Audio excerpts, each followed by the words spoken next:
बिस्मिल्लाहिर्रहमानिर्रहीम। अस्सलाम वालेकुम मेरे प्यारे भाइयों और बहनों। रिसेंटली मेरे पास एक हिंदू भाई का कमेंट आया था इस्लाम में महिलाओं की आज़ादी को लेकर। सबसे पहले मैं आपको वो कमेंट पढ़कर सुनाना चाहूँगी। ये भाई लिखते हैं कि जहाँ तक मुझे पता है इस्लाम के बारे में, इस्लाम में महिलाओं को कोई आज़ादी नहीं होती है, ना पढ़ाई करने की और ना ही कोई काम करने की आज़ादी है। फिर आप हिंदू धर्म छोड़कर क्यों गई, जहाँ महिलाओं को पूरी आज़ादी है? बहन, पढ़ने लिखने की, काम करने की, सब कुछ करने की। आपने हिंदू धर्म क्यों छोड़ा, मैं समझ नहीं पाया, लेकिन ये आपका फैसला है। आप कोई से भी धर्म में जा सकती हैं। मैं आपके फैसले का सम्मान करता हूँ एक हिंदू होने के नाते, पर मेरे हिसाब से महिलाओं के लिए इस्लाम से अच्छा हिंदू धर्म है। बहन, मेरी नज़र में, जितना मैं अपने मुस्लिम दोस्तों से सुना हूँ। आपका क्या कहना है इस पर? अब ये भाई हिंदू है, इनको अपने धर्म की अच्छी खासियत का पता होगा कि हाँ, वहाँ पर लड़कियों को आज़ादी से रहना होता है। ये चीज़ तो मुझे भी जानती हूँ मैं भी अच्छी तरह से कि हाँ, वो इस चीज़ को आज़ादी समझते हैं कि वो अकेले कहीं पर भी जा रही हैं, किसी के साथ भी घूम रही हैं, जैसे मर्जी कपड़े डाल रही हैं, उनको किसी भी तरह की कोई रोक टोक नहीं होती है। और इस चीज़ को लेकर मेरे पास पहले भी काफ़ी सारे कमेंट आए हैं, और ख़ास तौर पर ये चीज़ खुद मेरी बहन ने बोली थी, बड़े वाली ने, कि मुसलमानों में औरतों को कैसे रखा जाता है, कहीं बाहर नहीं निकलने देते हैं, हमेशा पर्दे में रखते हैं। आज मैं इस कमेंट का जवाब इस भाई को भी देना चाहूँगी और बाकी उन सब लोगों को देना चाहूँगी जो इस चीज़ को समझते हैं कि इस्लाम में महिलाओं को बिल्कुल भी आज़ादी नहीं है। इस भाई का सीधा सीधा सवाल मुझसे ये ही है कि मैंने हिंदू धर्म छोड़कर इस्लाम क्यों अपनाया, अपनी हिंदू धर्म वाली आज़ादी को छोड़कर इस्लाम में पाबंदी को क्यों अपनाया। मेरी नज़र में ये एक कॉमन मिसअंडरस्टैंडिंग है जो हर किसी के मन में होती है, लेकिन इस वीडियो के जरिए मैं उन सब की मिसअंडरस्टैंडिंग को दूर करना चाहती हूँ, ताकि वो ये चीज़ ना समझे कि इस्लाम में औरतों को कोई आज़ादी नहीं होती। सबसे पहले तो हम ये चीज़ देखते हैं कि इस्लाम में औरतों का क्या मुकाम है। इस्लाम से पहले अरेबिया में औरतों को बेइज्जती की नज़र से देखा जाता था, उनकी पहचान सिर्फ मर्दों से होती थी। इस्लाम ने पहली दफ़ा औरतों को इज्जत और मकाम दिया, और इसका सबूत कुरान शरीफ में दिया हुआ है। सूरह नहल में, जो भी नेक अमल करेगा, चाहे मर्द हो या फिर औरत, उसको हम बेहतरीन जिंदगी देंगे। औरतों को माँ के रूप में 3 मर्तबा ज़्यादा इज्जत दी गई है। और अगर वही बात करें इस्लाम में औरतों के लिए तालीम, एजुकेशन को लेकर, तो हमारे प्यारे नबी ने फरमाया, इल्म तलाश करना हर मर्द हर औरत पर फर्ज है।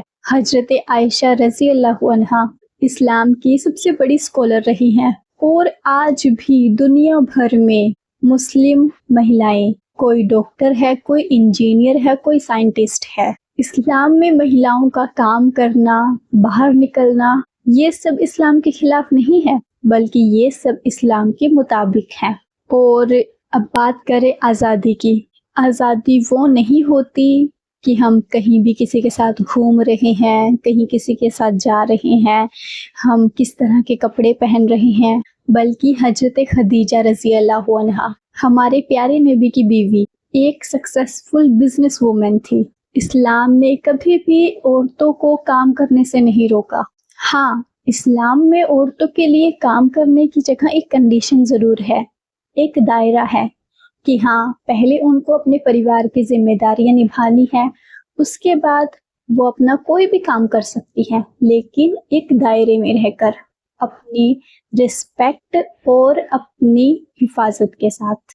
और इस्लाम में जो भी महिलाएं अपनी मेहनत से कमाई करती हैं, वो उनकी खुद की होती है, उस पर किसी मर्द का कोई भी हक नहीं होता। और वही हिंदू रिलीजन के नज़रिए से और इस्लाम के नज़रिए से, इस भाई ने कहा था कि हिंदू रिलीजन में महिलाओं को पूरी आज़ादी है।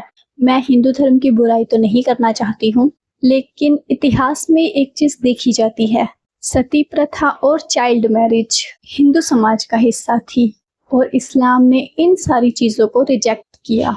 बस हिंदू धर्म के लोग उसी चीज़ को अपनी आज़ादी समझते हैं कि हाँ, वो कहीं भी जाते हैं, कहीं भी घूमते हैं, लिव इन रिलेशन में रहते हैं, और उनको किसी भी तरह की रोक टोक नहीं होती है, किसी भी तरह के कपड़े पहन लेते हैं। सबसे मेन चीज़ तो अगर कोई जज करता है ना इस्लाम को और हिंदू रिलीजन को, तो वो सिर्फ कपड़ों से ही जज करता है कि इस्लाम में औरतों को कैसे रखा जाता है, बिल्कुल कवर होके, और हिंदू रिलीजन में वो छोटे छोटे कपड़े तक पहनकर दुनिया के सामने से घूमती रहती है। ये सिर्फ सोच है, ना तो इंसान छोटे कपड़ों से जज होता है और ना ही इंसान फुल कवर हिजाब से जज होता है। मैं अपने पर्सनल एक्सपीरियंस से इस बात को पूरे कॉन्फिडेंस के साथ क्लियर कर सकती हूँ।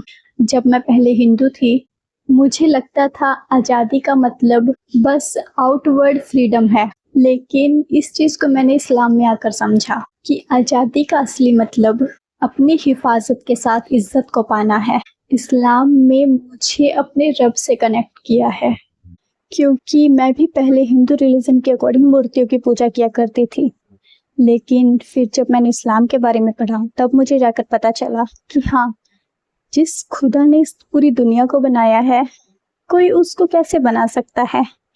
और सबसे गलत चीज़ है ये कि मूर्तियों के में अपने भगवान को ढूंढना। और सच में मैं अपने फैसले पर बहुत ही फख्र करती हूँ, और इस्लाम औरतों को उसकी आज़ादी से रोकता नहीं है, बल्कि उन्हें इज्जत, तालीम और डिग्निटी देता है।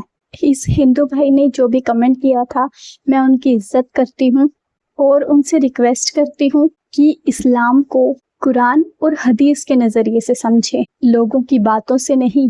हमें हर धर्म की रिस्पेक्ट करनी चाहिए, लेकिन उसके साथ ही इस्लाम की गलत सोच को ना लेकर बल्कि उस सही तालीम के साथ जानना बहुत ज़रूरी है। आपको ये वीडियो कैसी लगी है मुझे कमेंट करके ज़रूर बताना। अगर अच्छी लगी तो प्लीज़ लाइक शेयर ज़रूर करना, चैनल को सब्सक्राइब करना ना भूलना। इंशाल्लाह मिलेंगे किसी नेक्स्ट वीडियो में। अल्लाह हाफ़िज़।